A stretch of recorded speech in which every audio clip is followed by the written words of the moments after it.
একদম নাক ফাটা ফেলবো না। বাবা আমি খেয়াল করিনি। খেয়াল করিসনি? হাই ছেড়ে দাও। শালা যা এখান থেকে। দাদু দাদু দাদু দাঁড়ান। কি হয়েছে?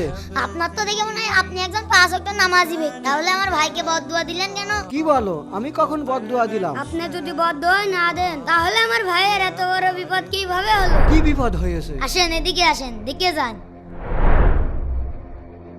ওই দেখেন। এই ছেলের কি হলো? একটু আগে রাস্তার পর দাঁড়িয়ে ছিল। নিঃসন্দেহে আপনি বদদুয়া দিয়েছেন। বাবা আমি বদদুয়া দিইনি। আপনি যদি বদদুয়া নাই দেন তাহলে আমার ভাই স্টক করে মারা গেল কেন? তবে কি হয়েছে শোনো। আমি রাস্তা দিয়ে যাচ্ছিলাম, তার সাথে ধাক্কা লাগলো। ধাক্কা লাগার সাথে সাথে আমি মাপ চেয়ে নিলাম, কিন্তু মাপ চাওয়ার পরেও ও আমার গায়ে আঘাত করলো। ওর নিজের বিচার ও নিজে হাতেই করে নেছে, আর আমার বিচার আমার আল্লাহই করেছে। শোনো, আমি শক্তিতে দুর্বল হতে পারি, কিন্তু ওই আল্লাহ তো আমারও। ওই আল্লাহ আমার বিচারটা করে দিয়েছে। বন্ধুরা, দাদু কি আসলে ঠিক বলেছে? কমেন্টে অবশ্যই জানাবে।